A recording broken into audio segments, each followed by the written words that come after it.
What is going on, guys? Welcome back to another video. Hope you all are having a great day, and I myself am having a good one. I'm super excited for today because we're going to be jumping into the Camaro. We're going to be taking care of some things that have been bothering me and have been like a pet peeve of mine. I put together like a list of things that I want to redo or go over for this year of 2024 with the Camaro. So we're gonna take care of like at least 3 of those things today, with the first one being the exhaust. About a week ago, I had a welder add like an inch or two of piping to the exhaust because it was too short. When I had this job done the first time like a year ago, I had left everything measured and marked properly, but the welder who had done the job, I guess he cut the pipe too short. It was like an inch or two off. And again, I left everything measured, I left the marks made, but I had to leave, so I just left it there with him and I left. In turn, I wasn't there to kind of like watch him, and unfortunately he cut it too short. So now the exhaust is making contact with a bunch of things throughout the bottom of the car. One being the differential, 2 being the heat shield, 3 being the passenger side floorboard, and the 4th and final being the transmission brace. It's driving me crazy. In my head, I'm just like I just can't do it anymore. It's the rattle, the vibration, everything is just driving me crazy. I just want to get it taken care of already. So I finally gave in the other day, and we're gonna go ahead and take care of that today. All we have to do today is just put the exhaust back on, because the welding part was already done. And some other things I'm going to take care of are the side markers. I had put clear side markers on this car 5-6 years ago when I got the car, and when I got them, the orange side markers that it had, the lens itself was orange. So what was basically creating the amber was the lens, not the bulb. The bulb was actually just a regular yellow bulb. And when I swapped over to the clear lens, that bulb was there and I put it back on, but I just did not like the way it looked with the yellow bulb being a clear lens. I kind of want that amber look back, so I got some LED. They're from a company called Led+Diffuser Ambers. So I got those, and then I ended up getting the red ones, LED Led+Diffuser red ones for the backside markers as well. And then I also have a diffuser that I'm going to be swapping in. This diffuser happens to be used, but is in much better shape than mine's. This one only has like 1 imperfection, and I got it recoated, so it looks brand new, versus mine's. It's boofed. It's had its fair share of things throughout its lifetime, and I will be the first to admit, I backed into a fence at work. It was a complete accident, but when I tell you it was the lightest like tap or touch, it was literally the lightest tap or touch, and it still managed to make a groove or a scratch on the diffuser. Luckily it didn't touch the bumper because the diffuser sticks more past the bumper. But yeah, the diffuser got a little scratched, and it made a groove. And then also when the exhaust was first put on, which was not by me, I'm not gonna name any names or shop names, they had installed it and the tip was touching the diffuser and it melted the diffuser. It made a hole in it. I went back to the shop so they could go ahead and adjust it before it even did further damage. Like, I literally went back the next day, and all they told me was, oh, we don't do that here, you would have to do that at your house. Poor customer service. Again, I'm not gonna name no names, but I cannot believe they told me that. But I just left. I wasn't the happiest when they told me that, so I just left before anything got worse, and I'm gonna go ahead and take care of that now. And also, this diffuser has like some discoloration already. So yeah, this new one that I have is recoated. It looks brand new. It only has 1 imperfection versus the 3 or 4 that mine has. And I just want to swap it over so everything looks clean and looks good. So we're gonna go ahead and get into it right now. I'm gonna get the car up, and then we will start working on the exhaust.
so here we are. Here's the bottom of the Camaro. This is the little piece of pipe that I told you I had welded on. And on this side, the same thing. So you can see everything is looking pretty good up here. And then we just need to put the rest on because the rest of the exhaust is not on. So I'm gonna go ahead and remove this brace and start putting on the X pipe. The X pipe and the rest of the piping is over there. And then once the piping is put on, the only thing we would have left to do is put the mufflers on, but I can't put the mufflers on until I do the diffuser. So we'll go ahead and get this mounted, then we'll move on to the diffuser.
Alright guys, so this is what we are looking like right now. The whole X pipe is on, the pipe, like the catalytic converters are on, that's completely tight, the X pipe's completely tightened, the brace is back on. The only thing that's not tightened yet is these pipes and the mufflers. I haven't put them on, but that's because I got to remove the rear bumper to do the diffuser. So we're gonna go ahead and start that right now, and I'm just gonna keep moving along, and I'll keep bringing you guys along for the whole process.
Alright guys, so I got the bumper removed. I didn't film removing it because there's a very tight space here. I'm thinking I'm gonna go ahead and put the other back wheel on and probably get the car pushed a little more forward so I have more space to work with the bumper towards the back of the car, because right now this is just a little too tight. But the bumper was fairly simple to remove. I can show you guys. There is 6 bolts on each side, so I believe there's 5 here, and then actually no, there's 1 2 3 4. Actually there's, let me see, hold on, I have it here actually. 1 2 3 4 5. Yeah, there's 5 bolts on each side, so on this side and that side. And then just to prevent it getting stuck while removing it, I removed the license plate lights. And what else? Oh, and then there's a plug. I don't know if you guys can see it hanging there. You just gotta remove that plug, and then you just gotta undo all the clips. As you can see, there's clips here on the tail light brackets. Then you gotta undo all these clips right here. So it's pretty simple. 6 bolts on each side, and the plug or the harness.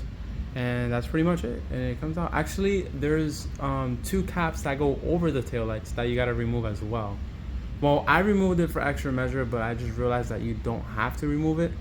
But there is a clip right here on the inside corner that has to be removed. That's actually on the bumper. So, but the plastics that go over the taillights, you don't have to remove them. I just removed them just to make sure that nothing gets stuck when I'm trying to remove it. And as for the bumper, we have it right here. So this is the complete bumper. I'm gonna work on getting this diffuser off now and then putting that one on. And then once I have that one on, this one off, I'll probably put the back wheel back on the car and then move it forward a bit so it's more easier for me to work behind it and I have more room. So, and then we can go ahead and start installing the side marker lights and then finish putting on the rest of the exhaust.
Alright guys, so I got the bumper back on with the new diffuser. It's not completely on yet. I still need to do a couple of the other clips, but I left it loose for now because I still need to put in the side markers. So I'm gonna do that now. I'm gonna show you guys really quick. So these are LOSFIT LED side markers. If you guys haven't heard of them, I recommend searching them up and getting some for your car, because LostFit is a really, really, really good company, especially when it comes to LED lighting. In my opinion, I think they're the best, but everybody has their own opinion. But again, I think they are the absolute best. And these ones right here happen to be the red ones, the red for like these side markers. Alright guys, take a look at the LED red sign markers. I promise you in person it looks more red. For some reason on camera it's picking up like a pinkish color, but I promise you it is red. The camera just doesn't do it justice. I'm sorry guys, but it is red. Indeed it is red. I promise you, I can assure you. I also have LED plate lights. As you can see, those are very, very bright. So I just put in both of the LED red side markers on each side, and then I finished putting the clips on the bumper, and she is ready to go. In the bumper area. Now I just got to put the exhaust back on, or the mufflers back on, and then do the front side markers, and we should be good to go. So I'm gonna keep moving, and I will update you guys as soon as I am done.